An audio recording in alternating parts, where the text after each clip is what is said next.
स्वागत है दोस्तों मेरा चैनल टेक आंसर में। तो आज का न्यूज बहुत ही महत्वपूर्ण होने वाला है क्योंकि 2024 का जो भारत रत्न अवार्ड है वो एक ऐसे व्यक्ति को मिला है जो सच्चे दिल से हमेशा दलितों और गरीबों के लिए अपना हमेशा कार्य किए। ठीक है, तो ये न्यूज़ हम बताने से पहले आप लोगों से रिक्वेस्ट है कि अगर मेरे चैनल पर नए हैं तो मेरा चैनल को सब्सक्राइब कर लेंगे। ठीक है, तो ये न्यूज़ बताने से पहले हम कुछ भारत रत्न के बारे में कुछ महत्वपूर्ण जानकारी है जो हम आपको बताते हैं। ठीक है, चलिए सबसे पहले हम ये आपको बताते हैं कि भारत रत्न अवार्ड है जो 1954 में शुरू किया गया था। ठीक है, उस समय के तत्कालीन राष्ट्रपति डॉक्टर राजेंद्र प्रसाद द्वारा शुरू किया गया था। ठीक है, और ये उस समय 3 व्यक्तियों को दिया गया था। सबसे पहले सर्वपल्ली राधाकृष्णन और सी राजगोपालाचारी और वैज्ञानिक सी.वी. रमन को। ठीक है, तब से अब तक टोटल 48 व्यक्तियों को यह सम्मान दिया जा चुका है। ठीक है, और इस सम्मान में 5 हैं जो महिलाएं हैं। ठीक है, हम आगे बताएंगे, लेकिन हम उससे पहले ये बता देते हैं कि आखिर क्या क्या सुविधाएं मिलता है। तो हम ये बता देते हैं कि जिन्हें भी ये सम्मान दिया जाता है उनके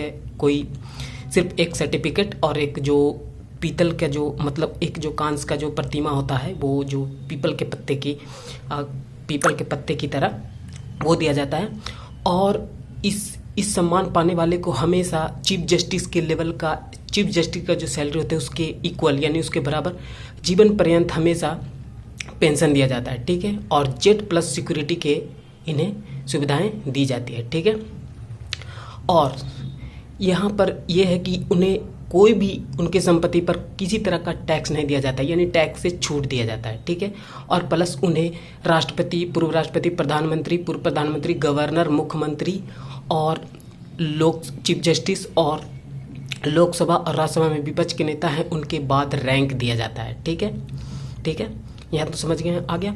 और अब हम देखते हैं कि वो महिलाएं जो 5 महिलाएं हैं उन्हें दिया गया है, वो जो देखते हैं कि 5 महिलाएं जिन्हें भारत रत्न दिया गया। ठीक है, सबसे पहला देखते हैं ये इंदिरा गांधी, इन्हें सबसे पहले दिया गया था भारत रत्न 1971 में। ठीक है, दूसरा देखते हैं यहाँ पर इधर है अरुणा आसफ अली और इधर ये मदर टेरेसा। ठीक है, ये इन्हें गरीबों के सच्चे दिल से मदद करने के लिए दिया गया था। ये इन्हें भारत छोड़ो आंदोलन में महत्वपूर्ण योगदान देने के लिए दिया गया था। तो इन्हें 1980 में दिया गया था और इन्हें अरुणा आसफ अली को 1997 में दिया गया था। ठीक है, नेक्स्ट देखते हैं जिन्हें दिया गया, ये हैं एम.एस. सुब्बालक्ष्मी जिन्होंने संयुक्त राष्ट्र संघ में अपना संगीत दिए थे यानी संगीत गाए थे। ठीक है, और ये 2001 में इन्हें एम.एस. सुब्बालक्ष्मी इन्हें दिया गया था 1998 में, और इन्हें 2001 में ये लता मंगेशकर इन्हें 2001 में भारत रत्न से सम्मानित किया गया था। ठीक है, अब हम चलते हैं, हम वो पॉइंट पर आते हैं जो इस आज का न्यूज़ का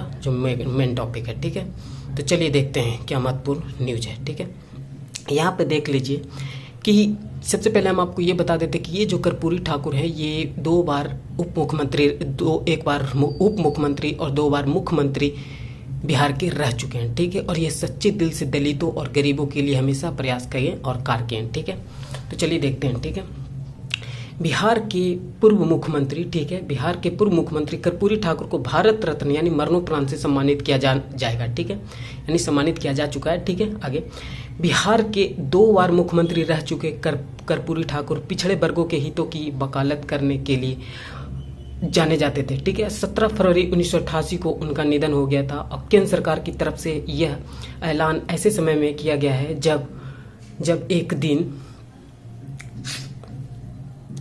दिन बाद 24 जनवरी को ही जननायक कर्पूरी ठाकुर को 100वीं जयंती मनाया जा रहा है।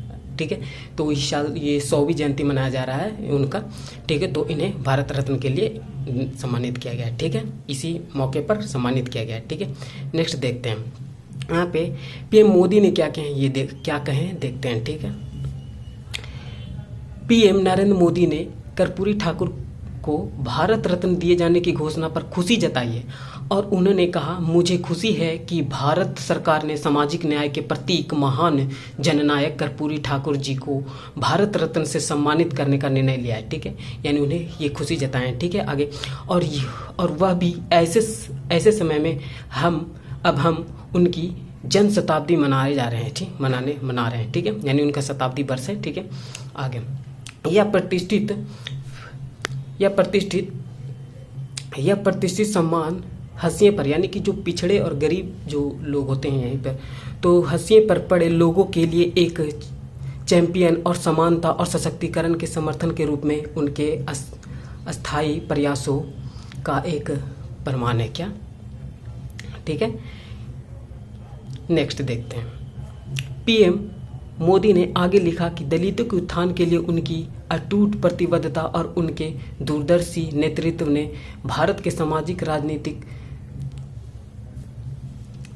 राजनीतिक ताने बाने पर एक अमिट छाप छोड़े हैं। ठीक है, यहाँ पर ध्यान से देखें आगे। वह अवार्ड न केवल उनके उल्लेखनीय योगदान का सम्मान करता है बल्कि हमें एक अधिक न्यायपूर्ण और न्यायसंगत समाज बनाने के उनके मिशन को जारी रखने के लिए भी प्रेरित करता है। ये नरेंद्र मोदी कह रहे हैं, क्योंकि वो एक हमेशा दलितों और पिछड़े के लिए हमेशा सच्चे दिल से काम किए थे। ठीक है, आगे दिलचस्प बात यह है कि चुनावी, अब यहाँ पर दिलचस्प बात है, ठीक है, यहाँ पर कि दिलचस्प बात यह है कि चुनावी साल, क्योंकि इस बार लोकसभा का इलेक्शन है, ठीक है, तो दिलचस्प बात यह है कि चुनावी साल में कर्पूरी ठाकुर की 100वीं जयंती को सभी राजनीतिक दल भव्य तरीके से मनाने को लेकर आतुर हैं। ठीक है, और यही वजह है कि बिहार में उनके आयोजन स्थल, ठीक है, आयोजन स्थल को लेकर सत्ता पक्ष जदयू